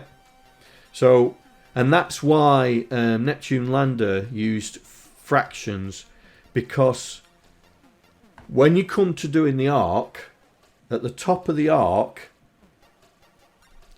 you're increasing by fractions rather than whole numbers, or you end up getting it jumping like that in certain points, because then you're relying on timers and counters, and it doesn't work. And that is why we use fractions to smooth out flows or projectiles and stuff like that. Does that now help, Monsignor Docster?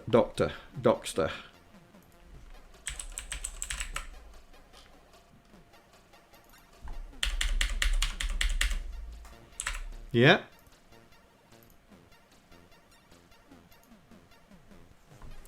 Does that help? Because that, I mean, binary fractions does confuse people. But you've just got to imagine that it's the same as a decimal fraction. The only difference is, instead of going a tenth, 100th, a 1000th, you're doing it in twos, powers of twos. So it's half, a quarter, an eighth, a 16th. Exactly, and as Andy says, using fractions means that if you want sprites to be moved at different speeds, you can use the fractions. Use the fractions to do that. So you could have a sprite moving at half a pixel every frame, or a sprite that runs at 1 pixel a frame, or a sprite that runs at a 16th of a pixel per frame. It also, I mean, this example is assuming that we're not adding whole numbers, yeah? That we're only doing increments up to 1 pixel. But you could also say that, you know, you can still say, oh, I'm adding 2 pixels to this sprite. I'm adding 4 pixels to this sprite every cycle. And then you get the faster speed.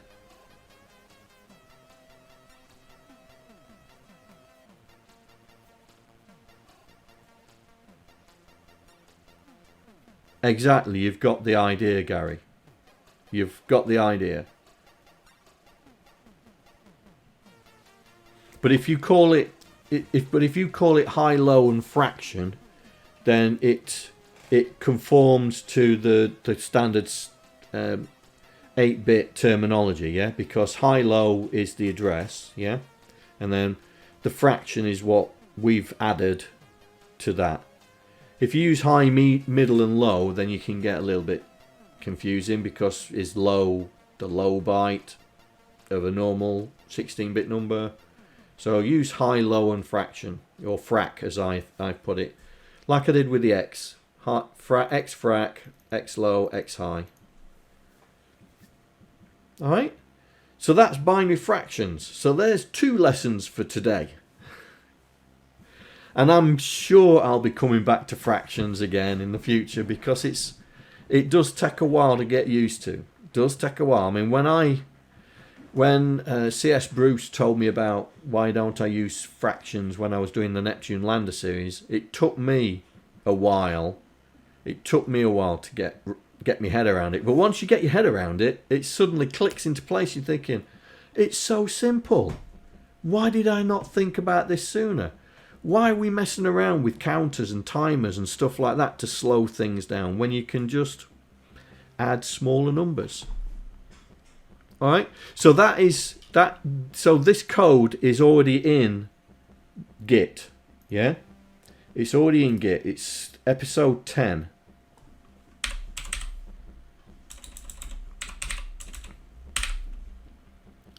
So let me get in there. So this fraction code is already in Git, yeah? It's there. It's in the basics of sprites, because we use fractions to slow it down, right? So you can go in there now and grab it. It's like with the collisions, and then the thing that we did last week about it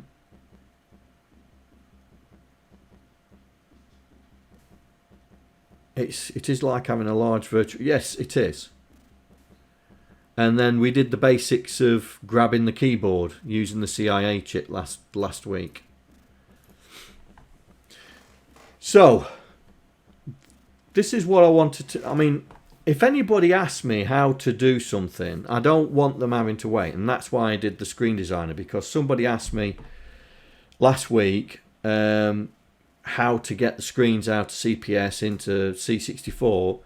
And I went and said, well, I'm doing 3D Maze and Hunchback, and I don't really want them to wait. You know, if they're there trying to learn C64 and 6502 coding, I don't really want them to wait. And you guys seem to enjoy these things, so that's why I've done this.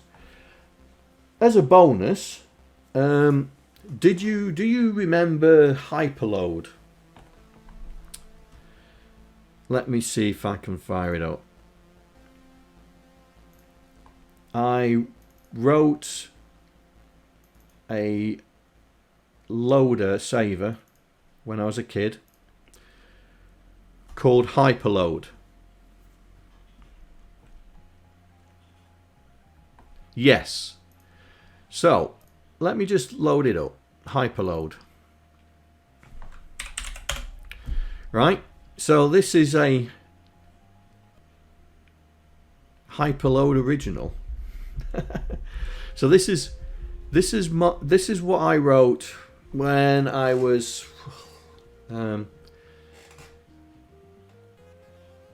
must be 19 or something. What, the original Hyperload tape, or is that Novaload? Or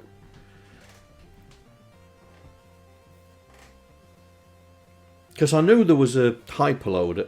It's probably where yes, you did. You did send me a picture of it. Yeah. Well, because I was writing very large programs before before I had a disk drive, before the folks could afford a disk drive, I was writing large programs. Yeah. So let me attach.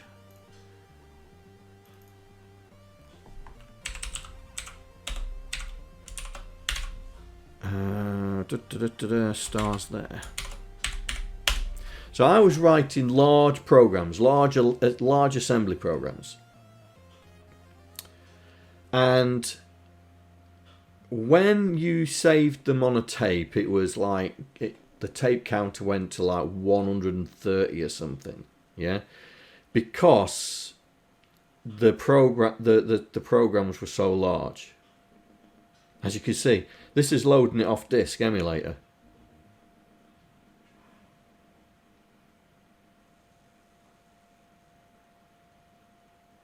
Come on. Hurry up. Oh, it's doing it now. We're on track 1 now. It's gone to track 1. There we go. So I wrote my own hyperloader. So print FRE.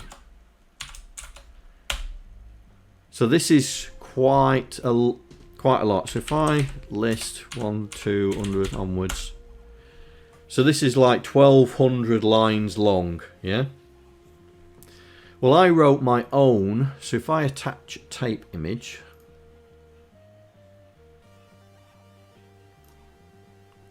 I wrote a hyperloader. So I can save this. Yeah. So here we go. So I'm going to press record. Record. And away it goes.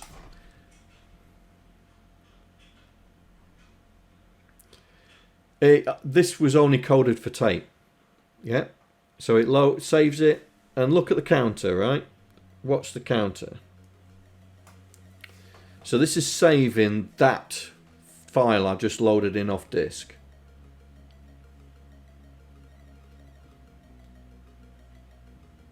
Now I wrote this when I was 18, 19. I think it was when I was doing my A-levels. And the problem is, you know, when you've got a tape, it takes too long to save.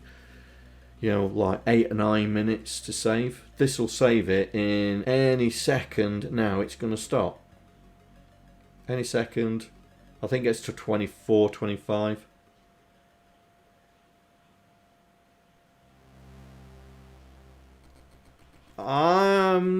I don't know, mate. I mean, there we go, 25. That has saved it in 25 clicks. Now, when I save the same, yes, I am older, just older. Well, when I say just, there's a couple of years in there. Right, let's rewind this. And we'll verify it.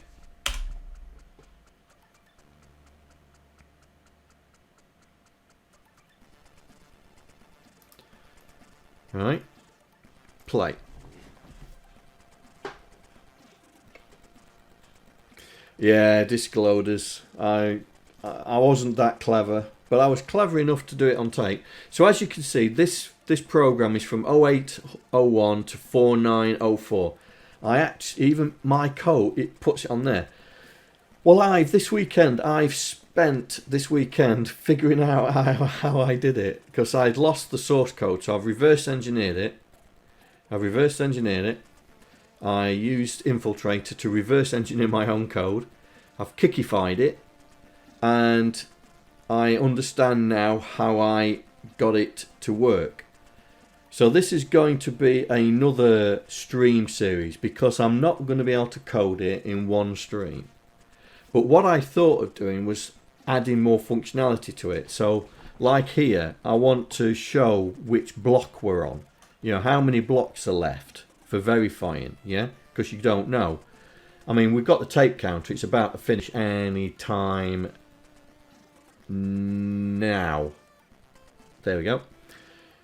But I wanted to be able to put something on the screen to show you how many blocks are left. So, and what I mean by blocks is 256 bytes.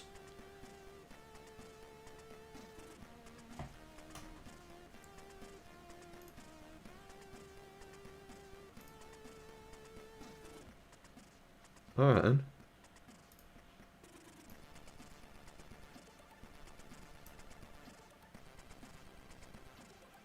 then. Quick list. Okay.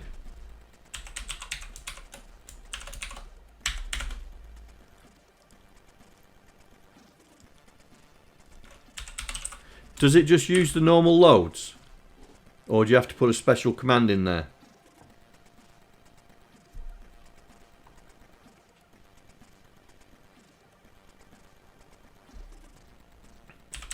So it's hooked into normal load, okay. So we saw how long it took before. So this is how long it's going to take with your fast loader.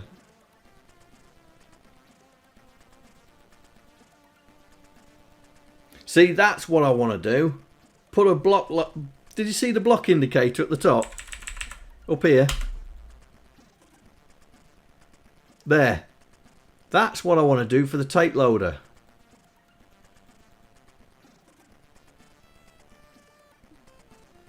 Yeah, that is quick, isn't it?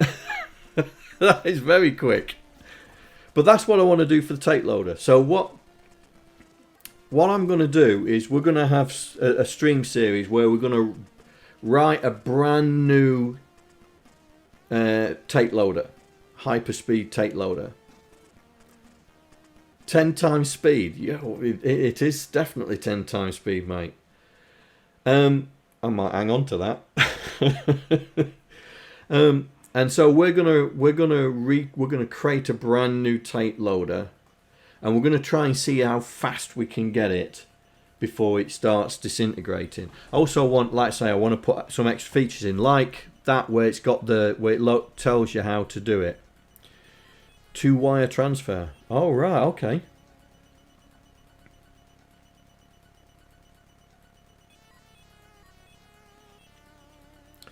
Two-wire transfer on the serial port. So it's using both the read and the read line and the transfer line at the same time.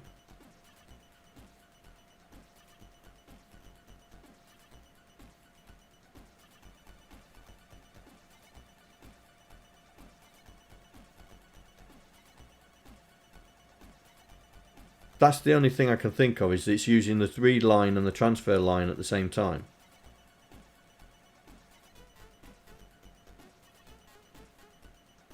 So you've doubled the bandwidth. Very clever, mate. Very clever. I'm going to hang on to that.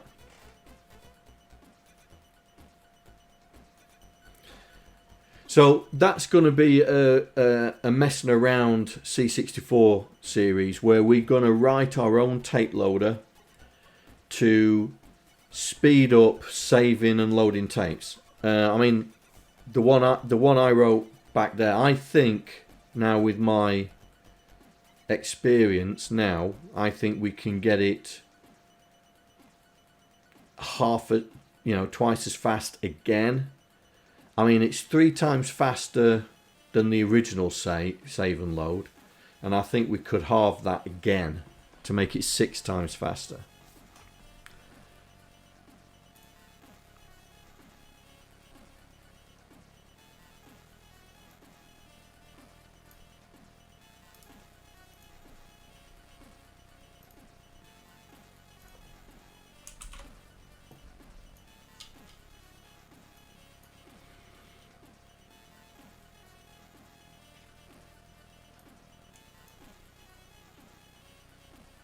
I'll have to look at that, mate.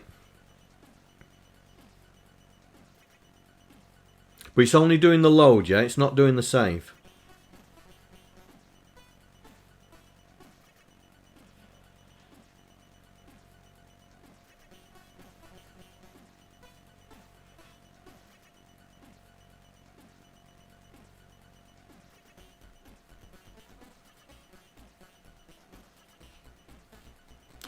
I'll have a look at that.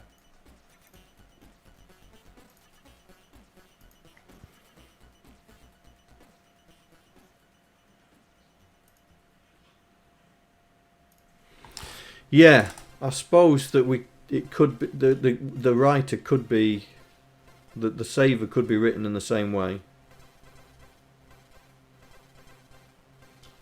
I'll have a look at that later. 13 times faster. Well, we could certainly, because it's just messing around with the timings. It's messing around with the timings, the CIA timer. Because the way I did the hyperload was, if it was a 0, it sent a pip and then waited one time cycle for the CIA. But when it was a 1, it waited 2 time cycles on the CIA. So we could reduce that down, because 1 time cycle is the high byte time cycle, not the low byte. Yeah. So one time high byte time cycle is 256 low ones. Yeah. And 2 high byte is 512 low ones. So we could narrow the timing down, but it's all about whether it could save reliably on the tapes. Yeah. Because the higher the speed that you save on tape, the more chance of distortion, especially if the tape header's not quite lined up.